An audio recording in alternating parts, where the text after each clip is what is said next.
tidak dianggap maunya sendiri. Yang jelas kami akan terus berusaha kasus Indosuria ini tidak boleh berlanjut korupsinya dan penipuannya, sehingga akan terus kita kejar dan akan terus kita lawan.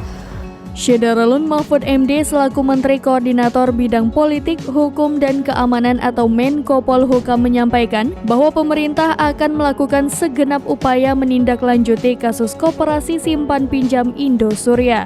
Mahfud mengatakan selanjutnya pemerintah akan mengajukan upaya hukum kasasi setelah bos Indosuria, Henry Surya, divonis lepas oleh Majelis Hakim Pengadilan Negeri Jakarta Barat. Mahfud menegaskan tidak boleh kalah dengan kejahatan dan negara harus hadir, ucapnya saat bedah kasus koperasi simpan pinjam Indosuria Cipta di Gedung Kemenko Polhukam pada Selasa 7 Maret 2023.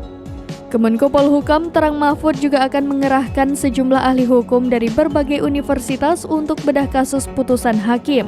Pembedahan kasus Indosuria menghadirkan narasumber dan para ahli, diantaranya Jampidum Kejaksaan Agung Fadil Zumhana, Deputi Perkoperasian Kemenkop UKM Ahmad Zabadi, dan wakil dari Bareskrim Polri.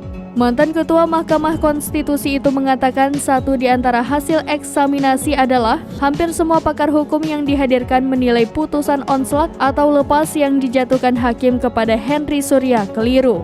Mahfud mengatakan hasil bedah kasus tersebut akan disampaikan kepada publik dan juga pengadilan.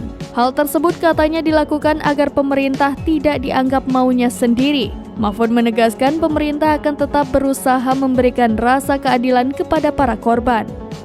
Diketahui Henry Surya divonis lepas dalam kasus dugaan penipuan dan penggelapan dana koperasi simpan pinjam Indosuria sebab dinilai melakukan perbuatan perdata dalam kasus ini.